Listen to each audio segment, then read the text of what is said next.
Have you ever stopped to think why some learning experiences really stick with you? You know, the ones that actually change how you see things. Mm-hmm. While others just fall flat. Exactly. Or why some teaching methods just feel right and others feel, well, completely off. Yeah, it happens all the time. And as adults, we're always learning, aren't we? For work or personal stuff, or just because we're curious.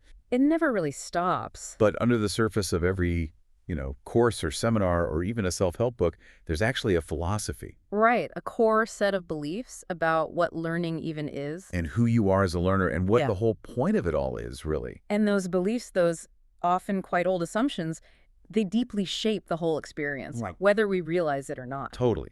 They influence how adult education is designed, how it's delivered, everything. Mm. And so today, that's exactly what we're doing. We're taking a deep dive into the philosophical foundations of adult education.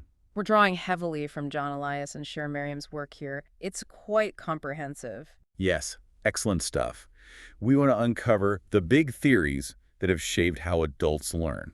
And our mission, I guess, is to pull out the key ideas Connect theory to, your actual experiences. and hopefully give you a bit of an aha moment about your own learning path. Exactly, because this dive will show you adult education isn't just one thing. No, not at all. These philosophies, they aren't just academic exercises. They represent really different ways of thinking about human potential. About society, about knowledge itself. It's fundamental stuff. It really is. So what's on the agenda? Well, we're going to explore 7 distinct philosophies. Starting way back with liberal education. Right. Then moving through progressive, behaviorist, humanistic, radical, analytic. And finishing up with the more recent critiques from postmodernism. For each one, you'll get the core idea, maybe a key thinker, how it shows up in the real world. And also where the criticisms lie, because none of them are perfect. Definitely not. Yeah. So get ready to see the kind of invisible forces shaping how we all learn as adults. Sounds good.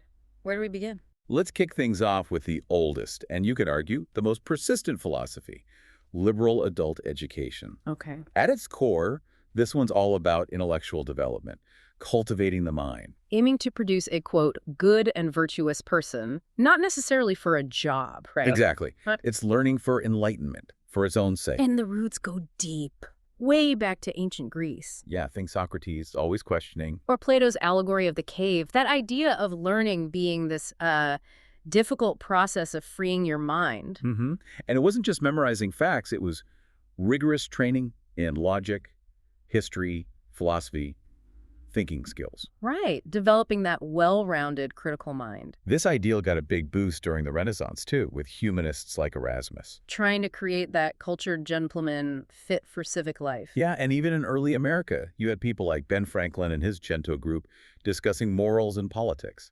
And Jefferson's idea that an educated public was crucial for democracy. It keeps popping up. So for this tradition, the ultimate goal is wisdom. Yeah, both kinds. Practical wisdom, using knowledge in life, and also theoretical wisdom, contemplating the big questions. And it often includes a moral dimension, too, based on reason. Definitely. Fostering virtues like justice, temperance. Some thinkers even brought in a spiritual aspect, like achieving inner freedom through learning. And what really makes it distinct is the curriculum, isn't it? The focus on the classics. Huge emphasis on classics in literature, history, philosophy. The Great Books program is a perfect example. Hutchins and Adler. Right. They argued that wrestling with these foundational texts, discussing them critically, that was the real education. The books themselves were the teachers. No, it often gets tagged as elitist, historically speaking. It certainly started that way, but people like Arnold Toynbee argued that adulthood, later adulthood especially, is actually the perfect time for these kinds of studies. The highest level of education for adults, he called it. Yeah, and you see echoes today in things like elder hostel or learning and retirement programs, people learning purely for the love of it. But it does face pushback.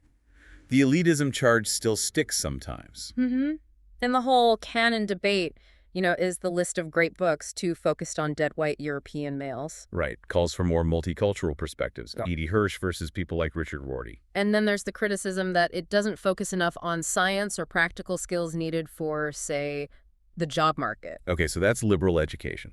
Let's shift gears now to progressive adult education. Okay, a different flavor entirely. If liberal education is learning for its own sake, progressive education sees learning as a tool, a tool for social change. Right. It's much more learner-centered, focused on experience, very democratic in feel, and often has a practical, even vocational side to it. And this really grew out of the wider progressive movement in politics and society, didn't it? Absolutely. Deeply rooted in American pragmatism.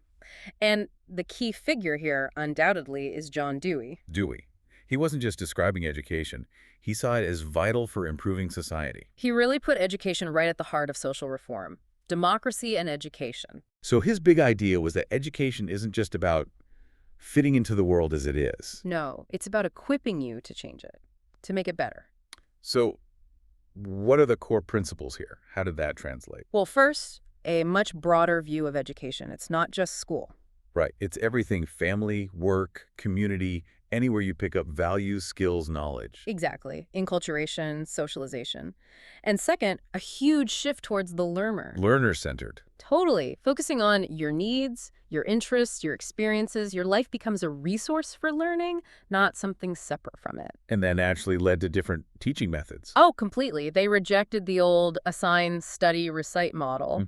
Instead, the emphasis was on problem solving, projects, activities, kind of like applying the scientific method to learning, figure out a problem, try solutions, see what works. Which must have changed the teacher's role quite a bit. Dramatically, from the oracle of authority, as Lindemann put it, to more of a guide, a pointer out.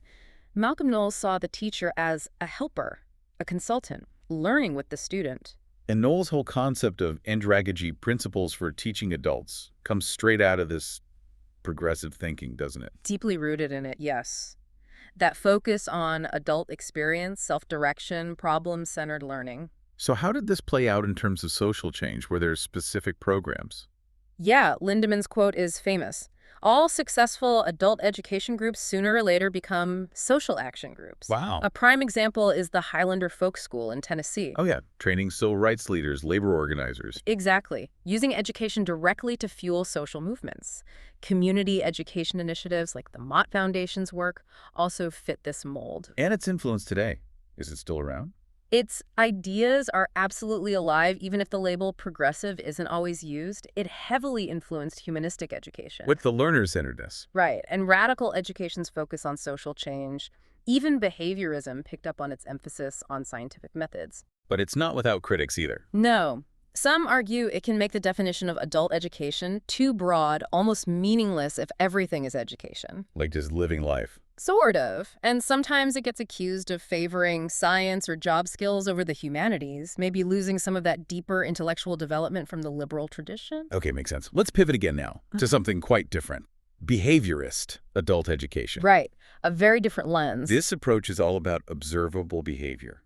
Understanding it, predicting it, controlling it. Yeah, it focuses on what you can see and measure the external actions rather than digging into internal thoughts or feelings. It's about stimulus, response, environment. And philosophically, this comes from? You can see links to materialism, the idea that reality is just matter and motion, and humans are complex machines. And also empiricism, the belief that knowledge comes only through the senses, valuing hard data. Very scientific in its outlook. It does sound very scientific. Who are the big names driving this? Well, you have Pavlov and his dogs showing classical conditioning controlling responses by controlling stimuli. The salivating dogs, right? The very same. Then John B. Watson, a real leader of behaviorism, who basically said psychology is the science of behavior.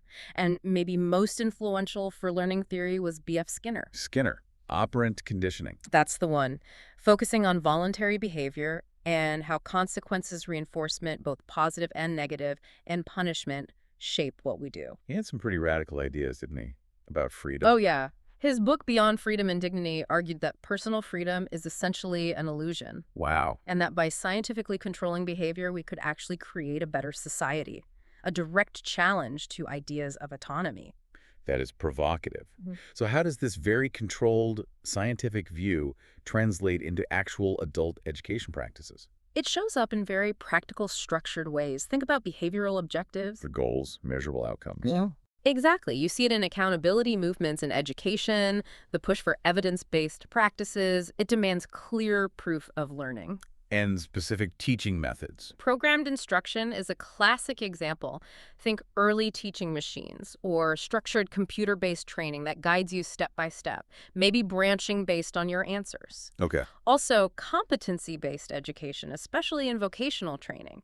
Defining specific skills, measuring if you've mastered them to a set standard, it's all very behaviorist. So very useful for skills training, workplace learning, where precise outcomes are needed. It definitely. HR development, continuing professional education, even some literacy programs rely heavily on these principles. But it must face some serious criticism, too. That quote about freedom being an illusion. Oh, absolutely. It's often slammed as being cold, inhumane, ignoring the richness of human experience, creativity, emotion, subjective meaning. Just focusing on the mechanics. Pretty much. Some see it as just a tool for managing people, serving bureaucratic needs rather than individual growth.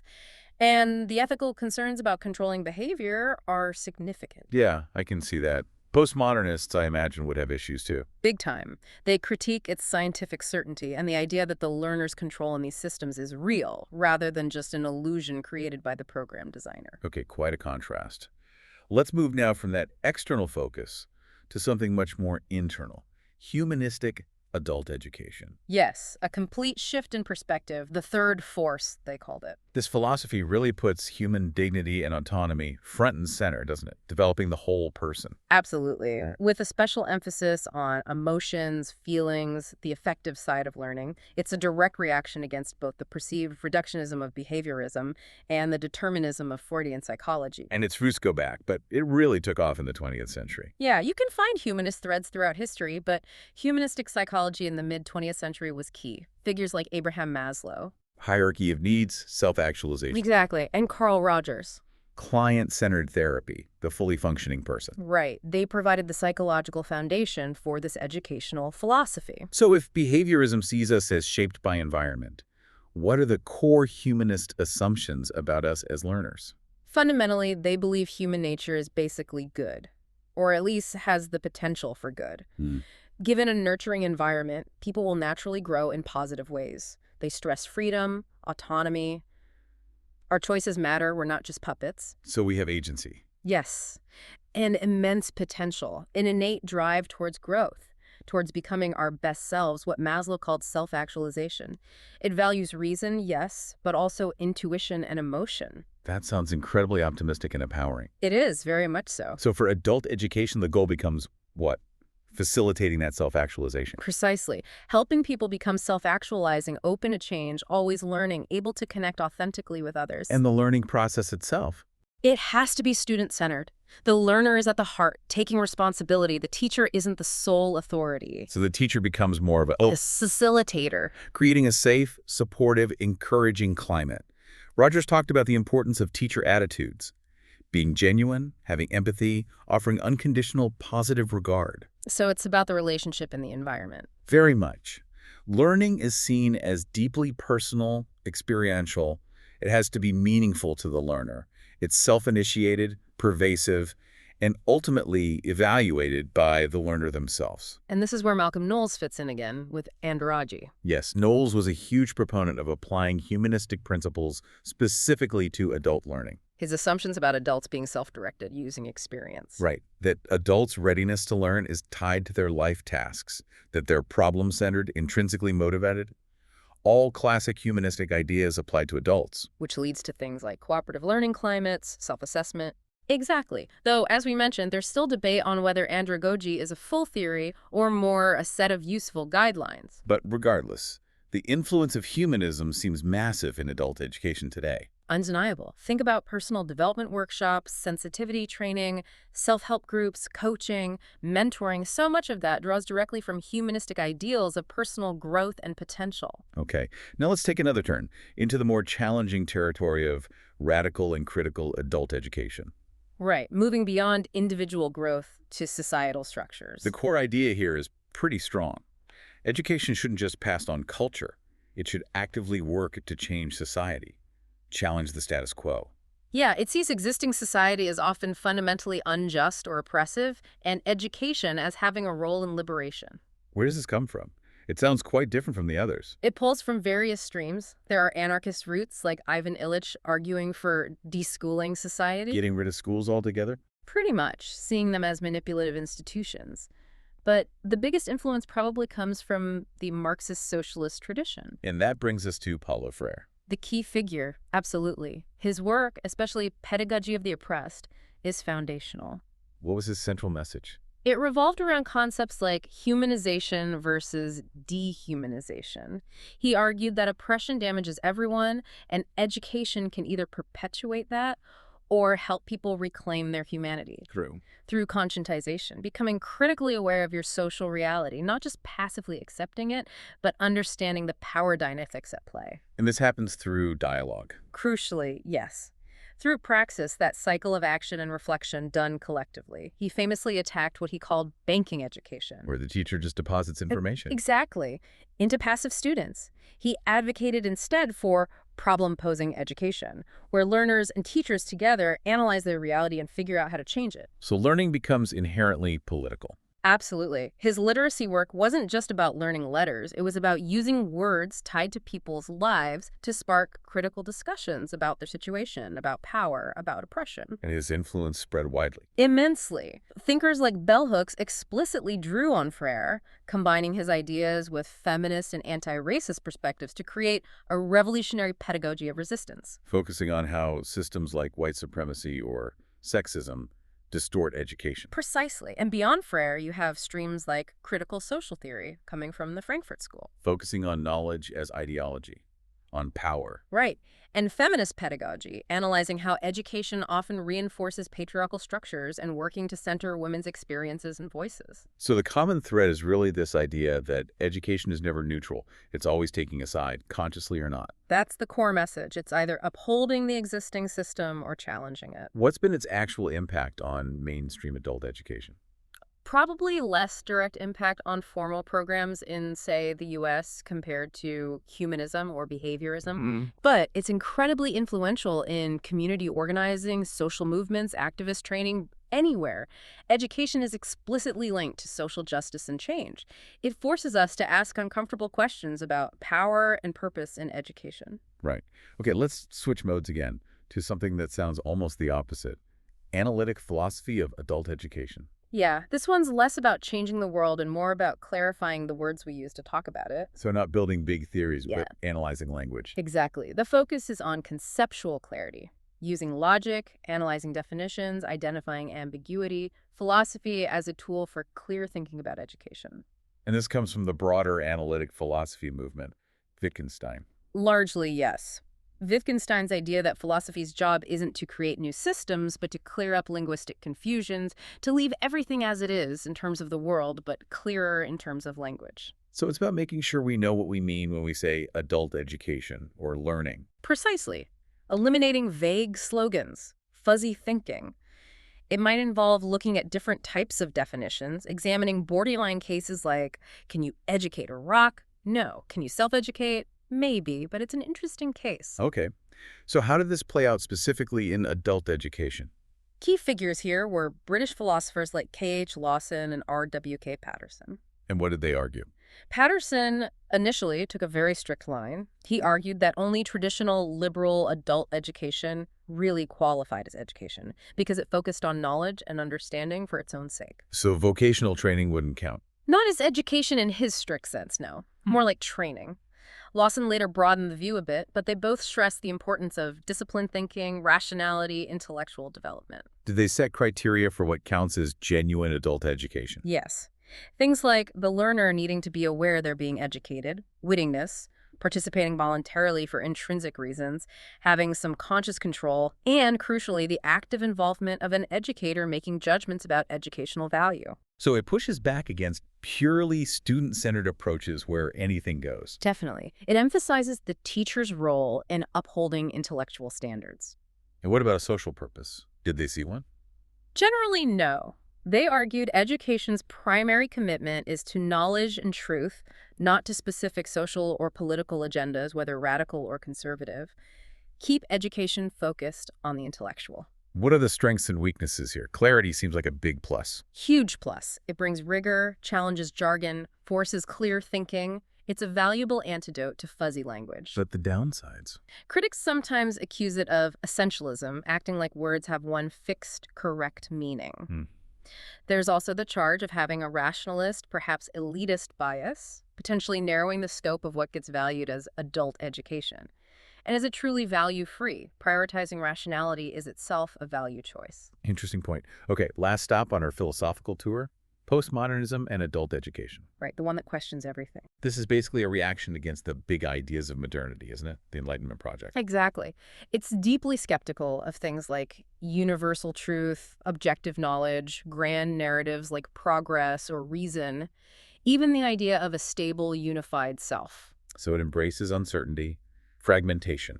Very much so. Complexity, multiplicity, irony. It challenges neat categories and traditional forms of authority. It emerged in the late 20th century, reflecting shifts towards a post-industrial, information-saturated, maybe more cynical world. So what are these grand narratives or meta-narratives it rejects? Things like the belief in inevitable scientific progress, the universal triumph of reason, overarching political theories like Marxism that claim to explain everything, even the narrative of Western cultural superiority. Postmodernism says, hold on, let's question those big stories. And sees knowledge differently, too. Yeah, not as objective truth waiting to be discovered, but as something constructed, provisional, and deeply intertwined with power. Who gets to define what counts as knowledge? That's a key postmodern question. Foucault is central here. Okay, so how does this critical gaze apply to the other philosophies we've talked about? It must clash with most of them. Oh, definitely. It critiques liberal education's reliance on great truths and foundational texts as potentially just ideological indoctrination. Undermining the canon. Pretty much. It questions progressive education's faith in experience, asking if it might just integrate people uncritically into existing systems. Behaviorism. It rejects its scientific claims and sees its control as illusory. Humanism. Even that comes under fire. Yeah, while acknowledging its influence, postmodernism critiques the idea of the stable, autonomous, self-actualizing individual as a kind of cultural myth. A Western myth, perhaps. Often, yes. It argues humanism ignores how much the self is shaped by culture and social forces. It sees the focus on the individual as potentially naive. And even radical critical theories. Don't they also critique power? They do, but postmodernism finds their grand narratives like Marxism to be just another totalizing theory.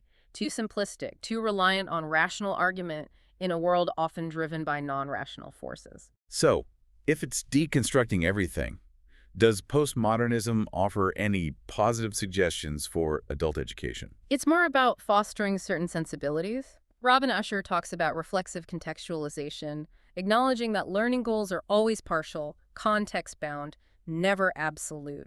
Embracing ambiguity, uncertainty, phenomenalism, and de-differentiation, blurring the lines between formal education and learning that happens everywhere else in life, work, community, leisure. So less structure, more fluidity, more questioning.